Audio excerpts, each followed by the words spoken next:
Forget frequently asked questions, common sense, common knowledge, or Google. How about advice from a real genius? 95% of people in any profession are good enough to be qualified and licensed. 5% go above and beyond. They become very good at what they do, but only 0.1% are real geniuses. Richard Jacobs has made it his life's mission to find them for you. He hunts down and interviews geniuses in every field: sleep science, cancer, stem cells, ketogenic diets, and more. Here come the geniuses. This is the Finding Genius Podcast with Richard Jacobs.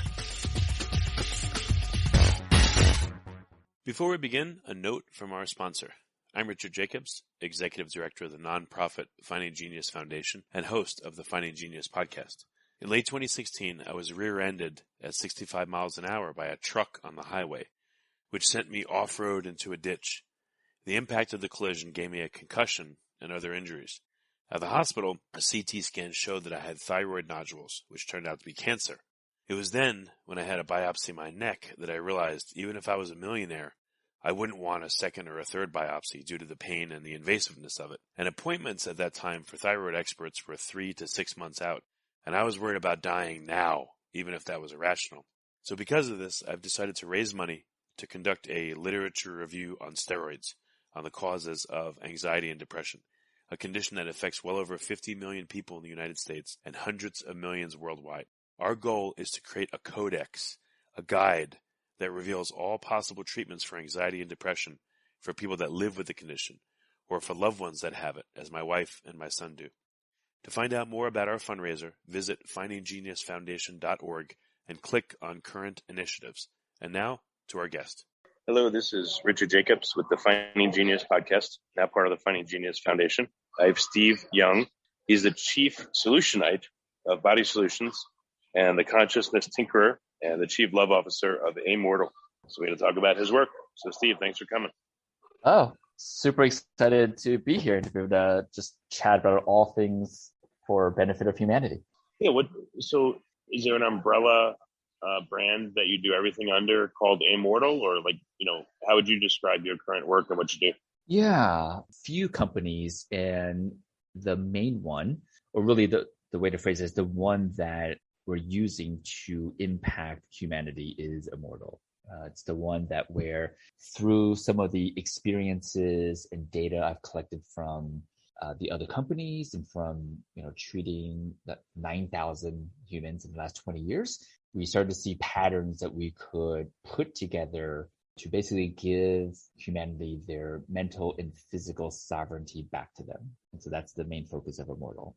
What kind of, so you treated 9,000 people, what was the condition that you treated them for, and what was the treatment like? Yeah, so the official umbrella under physical therapy, so I have a master's and doctorate in physical therapy. However, when they came for, let's say their knee pain, we would approach them from framework that I use, which essentially is, imagine those Russian nesting dolls where the outer doll contains their, smaller dolls. So we would use this framework. And the reason we use this framework is because the intention is to actually get to the root cause of their symptoms and to also reveal what's blocking their system from actually being able to heal itself. Right? Those are the two paradigms that we were really wanting to affect, because traditional Western medicine really doesn't look at those two things at all. And so we would use this framework where the outer doll would be, some people call it spirit, some people call it source, some people call it universe, some people call it God. And then one doll in from that would be vibration or energy, also known as our thoughts and emotions. And then one doll in from that would be our environment. It actually very largely impacts our mental and physical well-being. One doll in from that would be our habits, repeated actions. And then the smallest doll is the physical or biological self. And so interestingly, when people came for their pain, if I were to only operate within the traditional medical way, it would be happening in that smallest doll, the least impactful way. But we expanded beyond that and impacted all layers of those nests. Well, I don't understand. What did you do with people on it? What does that mean? Sure. You've identified these different facets of their life, but what did you do? Yeah. I'll give you one case example. This woman came actually with hip pain, and as I'm treating her and working on her muscles, the beauty of physical therapy is, we're in front of the patients for a long time, right? So there's a lot of moments to be able to interact. And so, just kind of asking her, hey, how's your overall health? And she had said, oh, about 5 months ago when this hip pain started, I also got diabetes, high blood pressure at the same time. And so, given my experience of what I do and a little bit of sensing into people, also known as intuition, I asked her, hey, what happened 6 months before those diagnoses? She basically immediately started to cry, and she said her husband died. And to make a long story short, through just conversation, she was able to reframe the tremendous loss and grief that she was feeling from her husband dying into something else that was serving her, like a different emotion, different way of seeing things. And then within a few weeks, her conditions went away. And so essentially what was happening was we were essentially affecting her at the sort of energetic, some could even say spiritual, the outer layer, which again governs all the layers on the inside, right? All the different nesting dolls on the inside. And so, so that's, one case example. Thousands of these, but that was a very simple one. Well, what do you guys lead with physical therapy, or what gets people to come to you in the first place? What's your clinic say that it does? Yeah. Physical therapy. And I no longer had to practice. I exited because I knew that this year, because I knew going forward, the practice, the physical location is not going to reach, 1 billion people. And so, and I collected enough data for the last 20 years from the 9,000 patients to be able to feel very comfortable with, not doing that anymore and just moving on and focusing on Immortal and some of the other stuff. But yes, they came in, the shingle, right? The sign on the building said physical therapy, even though we did a lot more than just that. We had other practitioners as well with other specialties. So the clinic is closed, or has it been sold to someone else, and does it continue? Actually, it's closed. I woke up one day and it was this deep knowing that you can't take too long to exit. Like you're needed somewhere else. And literally within 2 weeks, I started traveling nonstop I've been home maybe 3 weeks out of the last 6 months, just being called to these different locations and meeting with people. It could be world leaders. It could be people who invented technologies that will change entire sectors of industry. Yeah. So just a little bit of, divine guidance, intuition, whatever you want to call it, said exit right away and just trust that it will unfold how it wants to unfold. So that was the process. What's your new mission now? What are you going to be doing? Yeah. So still, working on Immortal, which is, we have, actually, I'll back up. So the context is it's less about treating people or teaching people, because that's very transactional. And it's also very, in a way, ego driven, right? Like I want to do this and it feels good for me. And even though I'm helping people. And so going forward, I believe in humanity, we want to step away from transactional experiences, because transaction, typically there's like a winner and a loser, even though some people say win-win. Something gets sacrificed in a transaction, right? Energy is just moving in a one direction. And we're moving more towards a fractal, or imagine like going from a laser to a light bulb. Right? It's another simpler, visual way. And so everything I'm doing now is about creating containers, right? A room that when someone gets into the room allows the person to self-explore and play to get their mental and physical sovereignty back. And so we have an app that's like think of that as a virtual room, created a chamber that you get in that's an actual physical room that restores your mind and body. We've created a workstation, yet another physical sort of container to get in that makes you more healthy while you work on the computer, right? Because it makes no sense that the current standing desk, chair is so unhealthy. They're like, hey, get away from it every 35, 45 minutes. We just completely reconceptualize that space so you become more healthy while you're, on your Zoom calls, on your computer. I also create containers where these are experiences that people come to, and within a few days, we facilitate the experience so that they are quickly transformed mentally and physically for the better. Before we continue, I've been personally funding the Finding Genius podcast for 4.5 years now, which has led to 2,700 plus interviews of clinicians, researchers, scientists, CEOs, and other amazing people who are working to advance science and improve our lives and our world. Even though this podcast gets 100,000 plus downloads a month, we need your help to reach hundreds of thousands more worldwide.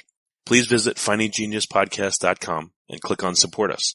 We have 3 levels of membership, from $10 to $49 a month, including perks such as the ability to see ahead in our interview calendar and ask questions of upcoming guests, transcripts of podcasts you're interested in, the ability to request specific topics or guests, and more. Visit findinggeniuspodcast.com and click support us today. Now back to the show. Yeah, tell me about the new arrangement for people working. So is it a stand desk? Is it a sit? Is it a combination? Like, what have you come up with? Yeah. So first I started with just think the desk and chair has been the same desk and chair for thousands of years, right? We just improved the chair to have cushions, maybe armrests, some adjustable lumbar support, but it's still a chair. And same thing with the desk, right? The same thing. And so I started with the frame of, if I was an alien, I've never been to Earth, I've never seen anything, but I intercepted a file about human anatomy, right? So I understand how humans function from a joint physics perspective. What would I design for a human? So it took that way of thinking to completely reconceptualize something. And essentially the thing we developed at first was a complete system that is like, picture like a standing desk with something that pairs with a standing desk that allows for two main things to happen. One is movement, right? Because when we sit still or stand still, our bodies are not meant to be in stillness for a long time because your joints basically starve to death. Your joints gets its nutrition from rhythmic light movement. And so when you don't move, basically there's no nutrition happening in your joints at all. The other detriment with being on a computer is slouching, right? So our environmental cues, the way the desk and chair is designed, and even a standing desk still cues you to kind of, slouch. And so we basically designed something that pairs with a standing desk. Imagine it's almost like a thing that's behind you that you lean on if you're tired, that allows for perfect posture. And like you physically cannot slouch in this thing.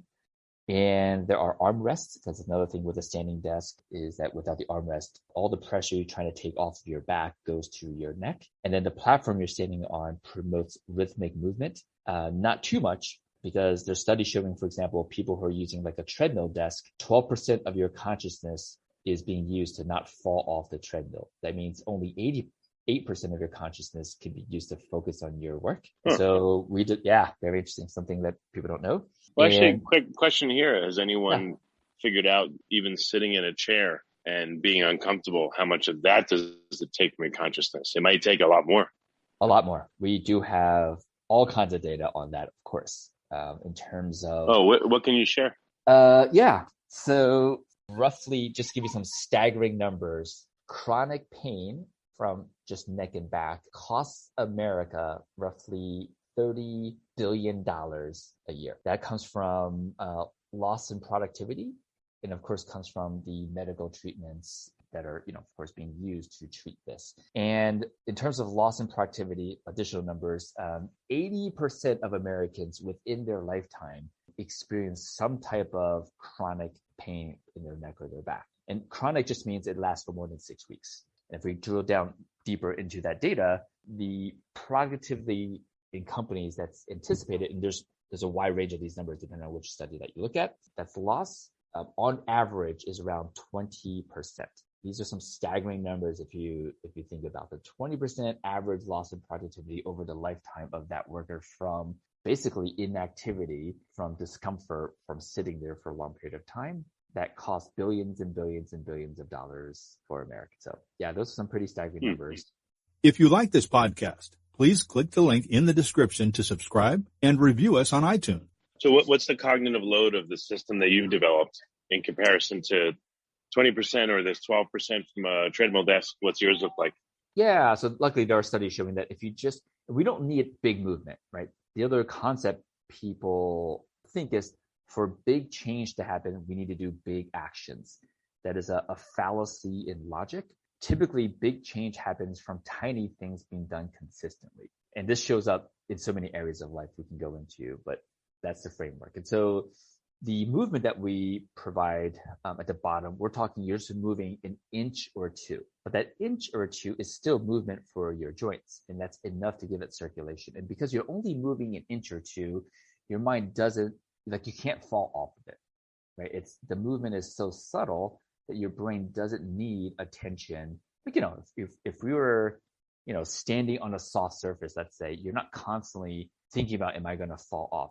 There's an autopilot mechanism to this where the subtle movements are being managed without needing a lot of focus. So we designed the system to sort of meet those criteria where it's subtle movements without these large things where, your leg is swinging through and you only have a narrow space to walk. So what's been your experience, or, if you have data, what's been the experience of people using your way of working? Again, I can't see it, but, this more efficient way of working. What's been noticed by you or other people? Yeah, we're just in the launching phase of this. However, the bottom part, the rocking sort of standing with slight moving mechanism, that aspect has been around for a long time. And there's tons of data on how that supports not only productivity, but less discomfort for the human body. And they're out there. I mean, we don't personally have numbers because we haven't done a full launch yet. Just, select people have it in prototyping. So I can't give you like, hey, based on our product, we've seen these numbers. But definitely the bottom mechanism is the one that's more common. The thing that we invented that prevents slouching and stuff, that's a whole brand new mechanism, brand new furniture. I guess I can call it furniture.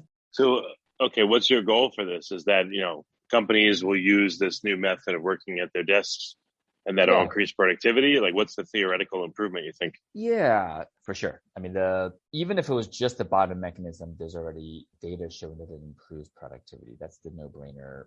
We don't need any testing or additional data because the bottom part is very similar to some things that's already been invented.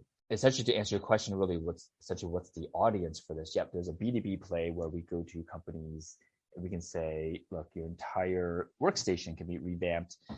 And we would position it almost like a wellness, package, right? Because the app that we're developing will help support the person's behavior change. And then the workstation is the physical environment change. And together, it's a pretty powerful combination. Basically, keep the workforce healthy so their insurance premiums are way less, and there's a lot of financial benefits beyond productivity. However, with COVID and everything happening, companies are starting to realize that not everyone needs to go to the office to work, right? Virtual spaces and virtual reality and augmented reality is coming. And so what I see in the future is the desk no longer is needed, right? Because we're just going to have the screen within our AR glasses. So we don't need this heavy screen in front of us. So the desk part of the workstation goes away. However, the person still needs to work. And they need to move their bodies. And so the part that we've invented actually becomes the more important part, where it keeps them posture upright and promotes movement while they're working and standing there with their AR glasses and just talking to their computer, or, simple hand gestures without the keyboard is controlling we'll call it the screen and the virtual mouse in a way. That absolutely is coming. And that's going to come a lot faster than people realize because the technology for those things are becoming much less. So the vision really is in people's homes, because a lot of things will be interconnected in virtual. They will have this sort of workstation to support their physical bodies to be in an ideal position. How long do you think it'll be till people work using all this, AR, VR type stuff? It's already being done now. Not sure if you know, for example, the world's fastest growing real estate company does not have any offices. Their employees log on through VR and go into a virtual campus to work. Technically, it's already happened, just not being talked about because that does not sell fear. I think it'll be what I would consider mass adoption in 3 years. I mean, it's already here. Many companies are already using this type of technology. Well, I guess one company is using it, but I mean, are you seeing a number of Silicon Valley companies using it? I mean, where is this going to go to first? What kind of industries, and will it percolate down to coffee shops or basic level type services, or do you think it's going to stay just on the tech field? I think to give you and the listeners context, the world, and I'll be conservative, the world 10 years from now won't really even be recognizable to us. There's an interesting article written about this, maybe 3 years ago. And just to give you context, the question is, how far back do we need to time travel, right, for that person to be mind blown with today's technology, right? And so the article proposed, if we go back 50 years to now, things are very advanced, but the person from, 50 years ago, be like, yeah, this is still believable. I mean, it's credible. But if we go back 400 years ago, or even 1,000 years ago, and we, time travel that person to now, they'd be mind blown. They'd be like, you must be aliens. What do you mean you have this device you hold in your hand, you can talk to other people? And so if we went back from 1,000 years ago, and we consider that baseline, how far back do you have to go to mind blow that person? Well, in this article, it said 20,000, right? Because even from 1,000 years ago, if you go back another 1,000 years, again, the exponential increase in technology isn't mind-blowing. But if you go back 20,000 years, teleported that person to 1,000 years ago, given current framework of history, 20,000 years ago, I'll preface it with that, excluding potential Atlantean technology, that person would be mind-blown. And so what this article says is by 1934, which is not that far away, every year technology goes so fast that every year our mind is blown. It's also predicted that around that time, AI will invent more in 1 year than all of human history combined every year. And so just want to kind of give people context of that reality. And, and Ray Kurzweil, who is a futurist, who kind of also corroborated with these predictions.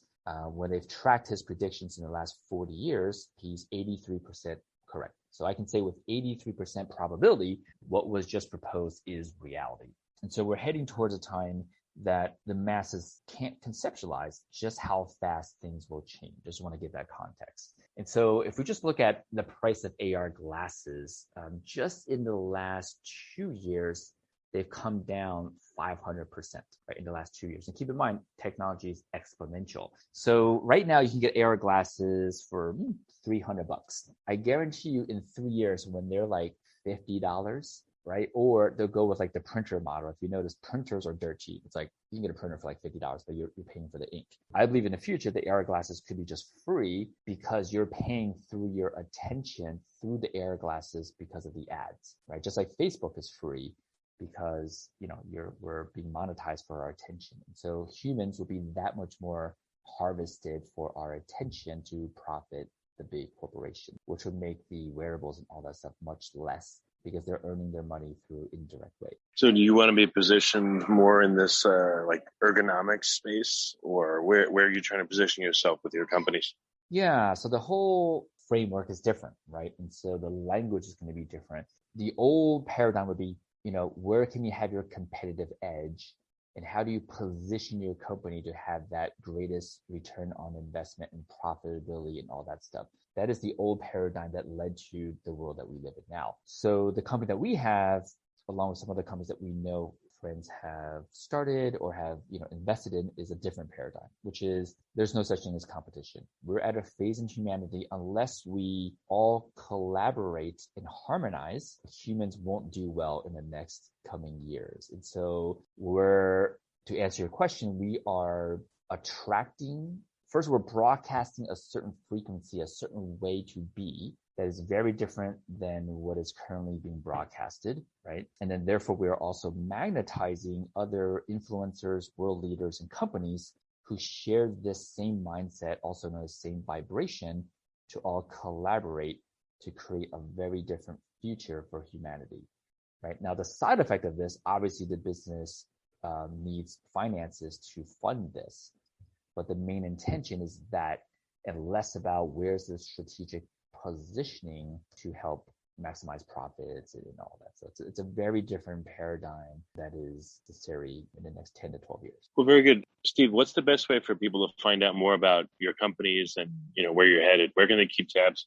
The best place would be maybe through my personal blog site, which is just drsteveyoung.com. I do have some content there for people that I've made free since COVID. One of them, for example, is a course on how do we become much more mindful of our language, because our language at a tactical level influences our reality and how we feel on a regular basis. So I have an entire course that I made to give people awareness of the language so they can start to realize that the mass media, the typical way people speak, is actually designed to enslave the person and to create more illness. So that'd be a great place to start. Well, very good. Steve, thank you for coming on the podcast. I appreciate it. Yeah, of course. If you like this podcast, please click the link in the description to subscribe and review us on iTunes. You've been listening to the Finding Genius podcast with Richard Jacobs. If you like what you hear, be sure to review and subscribe to the Finding Genius podcast on iTunes or wherever you listen to podcasts. And want to be smarter than everybody else? Become a premium member at findinggeniuspodcast.com. This podcast is for information only. No advice of any kind is being given. Any action you take or don't take as a result of listening is your sole responsibility. Consult professionals when advice is needed.